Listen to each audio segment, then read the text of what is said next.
You getting raped is probably your fault. You chose to stay in that toxic relationship, so why are you complaining? You grew up without your biological father. So many people have grown up without their fathers. The reality is nobody's coming to save you. Or at least that's what I was told. I first got raped when I was 7 years old by my uncle, who died 2 days after. So I kind of feel like I never had a chance to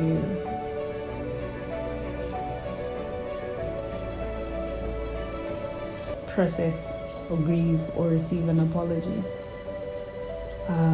Nevertheless, I was too young. I didn't really know what was happening. I think I only processed what had happened to me when I was 16 years old. And I remember just being normal, preparing for school, making your breakfast, carrying your lunch. We've never had much, so it would always be, cooked food or leftovers or whatever.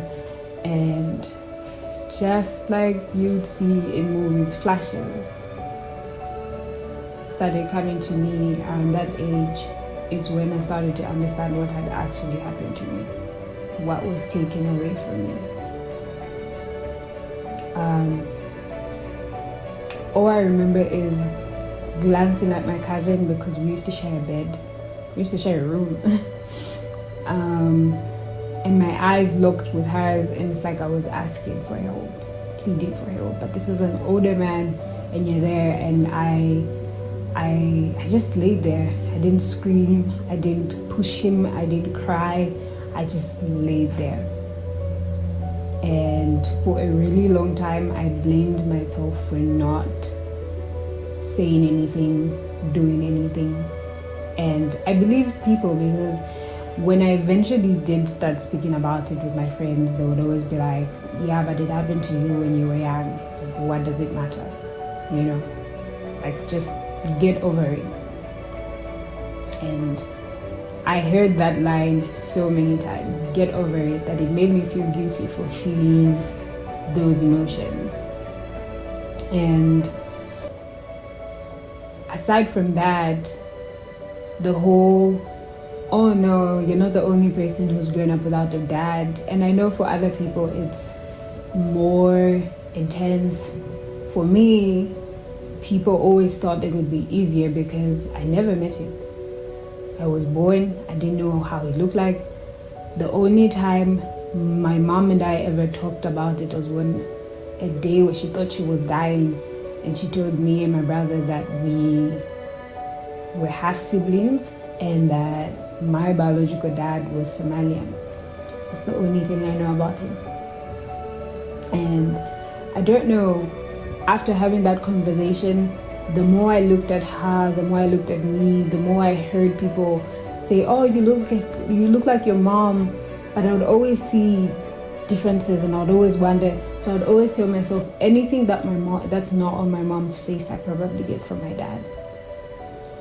And I created this scenario of who my dad was, this picture in my head, so many of them actually, to cope. So it didn't matter. I once told myself that he was dead just so it made it easier. But there was one time when I was with my uncle and he said these words that never left his head. I was the one that went to your dad and I told him to take responsibility for you, and he refused. And that broke me, because then all the narratives of my biological dad that I created just came crumbling down. And I was good at creating stories and believing that they were true. But when a lie is challenged with the truth, trust me, the lies come crumbling down. And so knowing that my biological dad intentionally left me broke me in a way that I can't even begin to explain. But it made sense because from being raped And growing up, my mom did eventually get married, but my stepdad and I were not close. He wasn't the easiest man to live with, especially in the beginning. He had a crazy temper, and it was very traumatic. And I don't know, I just desired to be loved and wanted so bad that I went looking for it outside.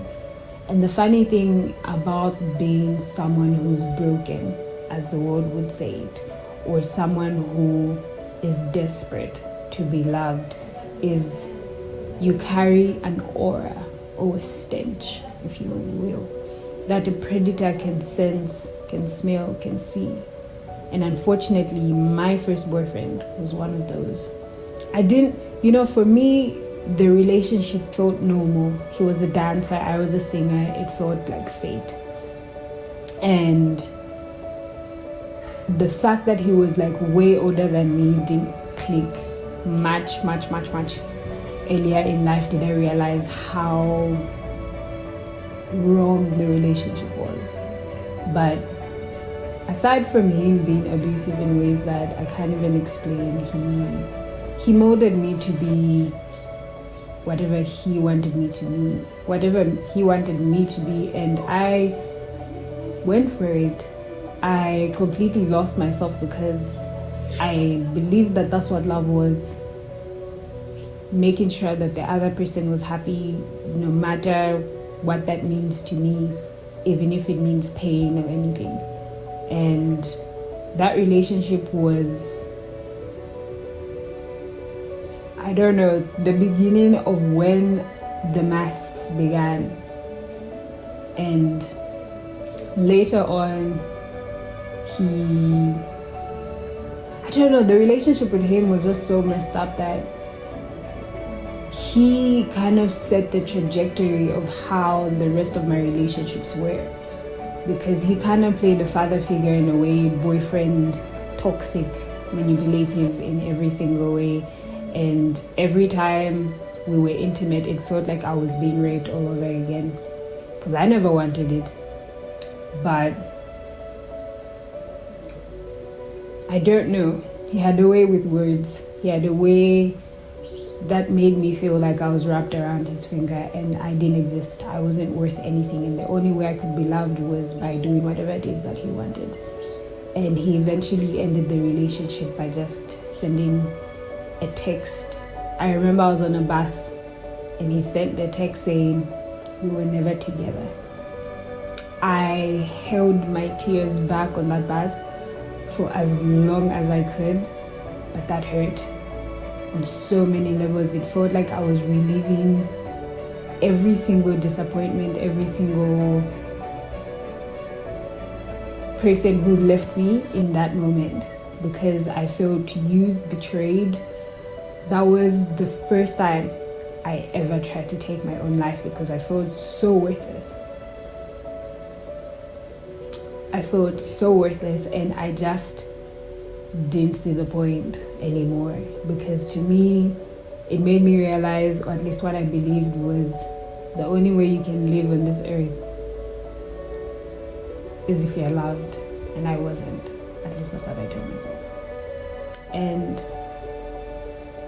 growing up, I think because of the trauma, I never really wanted to have a relationship because I never wanted my child to go through anything that I had gone through. And finding myself in a situation where I'm a mom now to a baby girl with someone I barely know, and with a memory I can barely remember of how, when, where. I can't begin to explain how that feels. All the times I pretended on Instagram when I came and I posted and I gave affirmations, and I was broken inside. I was breaking every single time through that pregnancy because I didn't know what to do. In fact, for the most part, I was in denial of the pregnancy because I was bringing a child into this world and I was afraid I wasn't going to be able to love her. I was afraid I was too broken to love her. And I'm like, I don't even have a boyfriend, you know. So in my mind, I still had the belief of I'm not worth loving. I am not enough. I am too broken. Why would God give me a baby to love? But like I always say, and I'm saying this to you, the beginning of healing is accepting that you're not okay, is stopping to wear those masks every day, pretending to be fine when you're not. I promise you, all it does is just break you even more. And even if you were to find a genuine person who cares about you, whether it's a friend, it's a boyfriend, it's a girlfriend, it's like pouring into a broken glass. You will not be able to take in their love because you're broken. And I'm not saying you're broken, you just have a few things that need working on. And that's what we're trying to do here. We're trying to make you see that you're not broken, you're not alone, and you're not seen. You're not broken, you are seen, and your story matters. But what happened to you does not define who you are. And that is not the end of the story. That is not how God wanted your story to end, and that is not how it's gonna end.